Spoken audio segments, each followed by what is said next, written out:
Welcome back. Well, you know, there's the old saying, what's two things you can't avoid, death and taxes. And taxes is the subject we're talking about today with Dan O'Reilly, the president of Sterling Financial Advisors. Ken, how are you? I feel like playing the Beatles song, The Tax Man. You know, the George Harrison song. Yeah. What we're really talking about today is the possibility of Social Security benefits being taxed. Not the possibility. Well, yes. Everybody gets frustrated when yeah. they come to my seminars and how do we avoid getting taxed on our Social Security, which is unfortunate because it's money that they're just returning to us, which has already been taxed anyway. Yeah. You know, it was interesting when President Roosevelt first instituted Social Security, he promised us that this money would never be taxed. Yes. Well, what happened? Well, Congress changed. Yes, you know, it did. Government spending changed.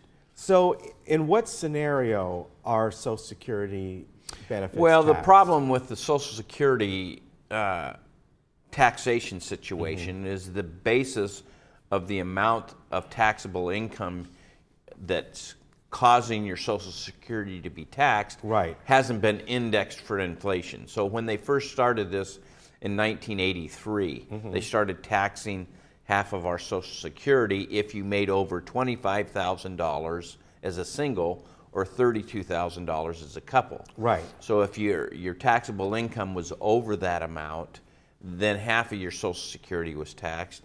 If it's over $31,000 as a single and over $45,000 as a couple, 85% of that Social Security benefit is added back into your taxable income to be taxed. Right, okay. So the problem with that is it has not been indexed over the past 30 years, and it's still 25 and 32,000. Had it been indexed, it's about a little over 61,000 and almost 80,000. Yeah. So that's the problem. So more of people have been falling into this Social Security tax. Now, with the changes in the tax laws, has that been re-indexed or we're still the same? We're still the same. They haven't re-indexed. The nice thing about the tax law, it does reduce the tax percentage generally on the amount that's being taxed, but it also has eliminated our exemptions and given us a standard deduction. So the amount of taxes we pay off might be reduced because the tax rate is lower, but more people are going to be falling into that bracket. Now, obviously, everything is looked at as far as your taxable income, meaning that people may be totally retired, and they're getting your Social Security, but then they're also getting payouts from the IRA, or I should say Roth IRA. Required minimum distributions. And so that all adds up. That could push you over that mark. Well, the thing that anything that is taxable, any taxable income is included, and people say, well, how do I know if my Social Security is going to be taxed? Well, you take your adjusted gross income. Okay, and then you have to add back in, unbelievably, if you've got any tax-free municipal bonds. Okay, so the interest on the tax-free municipal bonds isn't taxed, but the interest that you've received is used to determine if your Social Security is taxed. Oh, wow. So, so if you've got, you know, $25,000 of tax-free interest coming in, you add that back in the calculation to determine if your Social Security. People are always upset because their tax-free interest is bumping them into a bracket where their Social Security is going to be taxed. Yeah. It's unfortunate, but that they haven't changed that law. Yeah. And so you take all your tax-free income, all your adjusted gross income, and half of your Social Security, and if it's over that $32,000 as a single, or I mean as a couple, then half your Social Security is going to be taxed. Wow. Yeah. Unfortunately, that's like almost in the poverty bracket. Yeah. You know, because $25,000 for a single and $32,000 for a couple, that's almost in the poverty level. Now, what about it will certainly be probably in my situation one day where, since I'm 12 years older or whatever it is than my wife, I'm getting Social Security. She is not yet. They're still looking at that total from a couple, and therefore my benefits would be taxed. That's correct. Okay. Again, unless we file separately, unless they can start indexing that, which they should. I mean, they should start indexing that amount, because $25,000 in today's dollars is much different than it was in 1983. Yeah. So they really do need to start indexing that, but it's a way the government gets around bringing in more revenue and taxing half of your Social Security, which is a little bit ironic because it's tax money that we are donating to our Social Security fund, right? Yeah. And then they're just giving that back to us, okay? And now they're taxing it again. So it's a little effective double taxation from the government, but it is what it is. But more people are going to start falling into these brackets, but fortunately for us, the tax rate on those brackets are probably not going to be as high. And it sounds like there's really not much to counteract that, because if you're bringing in income, if you're at an age where you're getting distributions, you're getting your pensions, you're getting that. Sometimes we can do some reallocation, some things. I think we are mentioning offsite as we were getting ready for this. Actually, municipal bond interest is obviously added into that. Right. If someone has an annuity, a deferred annuity, and that's just accumulating, they're not getting a 1099 and they're not being taxed on that. So actually those earnings aren't included in determining if your Social Security is taxed. So there are some things that we can do to reallocate if we're on the borderline, to maybe take some money out of cash or muni bonds and put it into an annuity, deferred annuity, that will affect the lowering of the taxable interest or the interest that is included in determining if your Social Security is taxed. And that would be because you're not taking that annuity.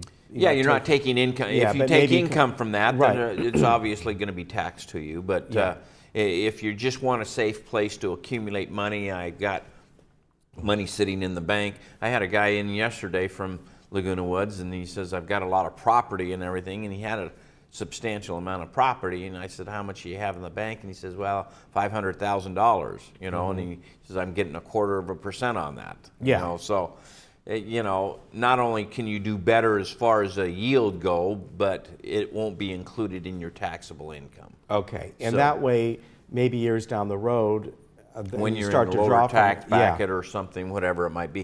A lot of people come to our seminars and say, we always thought we would be in a lower tax bracket when we retired, but by the time we add our pension and Social Security together, it's almost the same.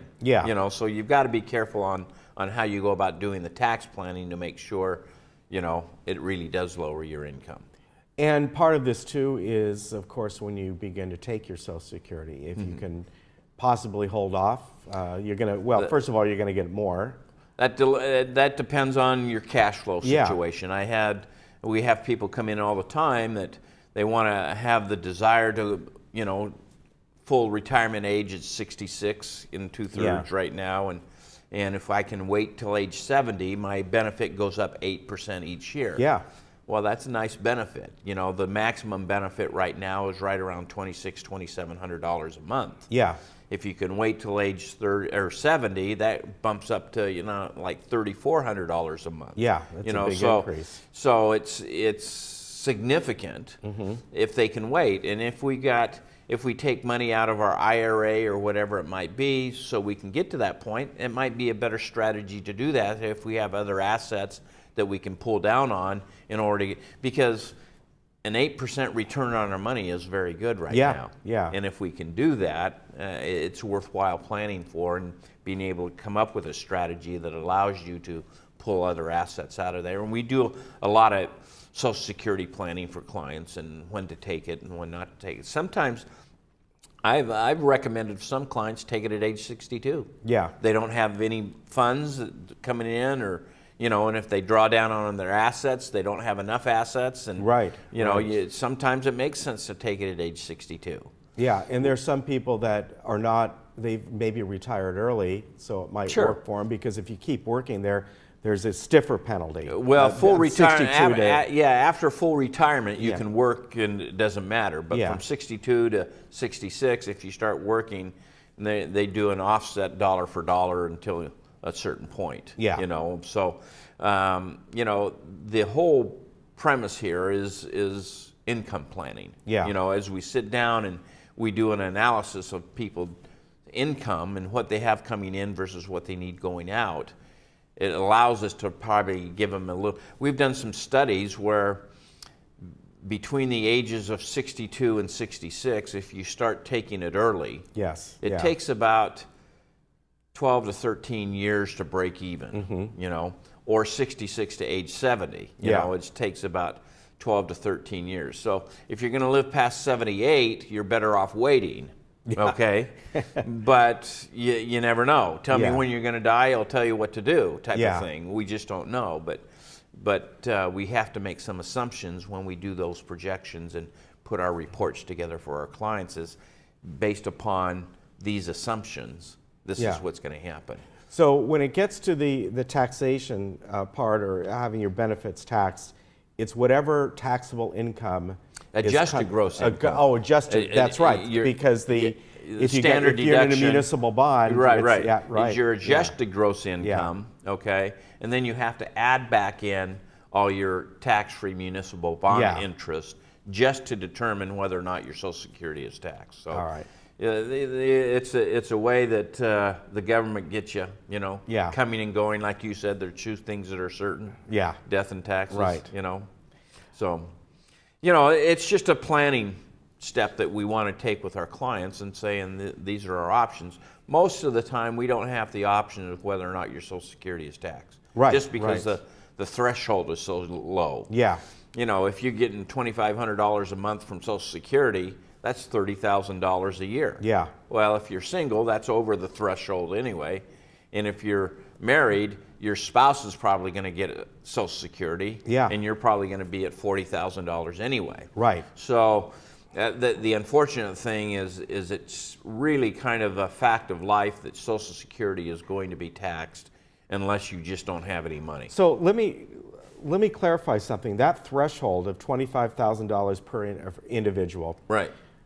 That's not this money over here, not counting your Social Security. That includes your Social Security. Half of your Social Security. Okay, yeah. So you have to take your adjusted gross income plus half of your Social Security and all your tax-free interest. So like I said, the threshold is really kind of been monkeyed around with by not being indexed to inflation. As I mentioned, they estimate that it would almost be a little over 61,000 as a single and almost 80,000 as a couple. Yeah. And that gives us some leeway. We can plan around that. You know, I'm looking at, Dan sent me a sheet on this, and the interesting thing is there's a line here that maybe you can clarify. It says something about equivalent railroad retirement benefits. Why is that in there? Is that, it says, publication 915, Social Security and equivalent railroad retirement benefits. Well, is that some old kind of language that's still in there? Retirement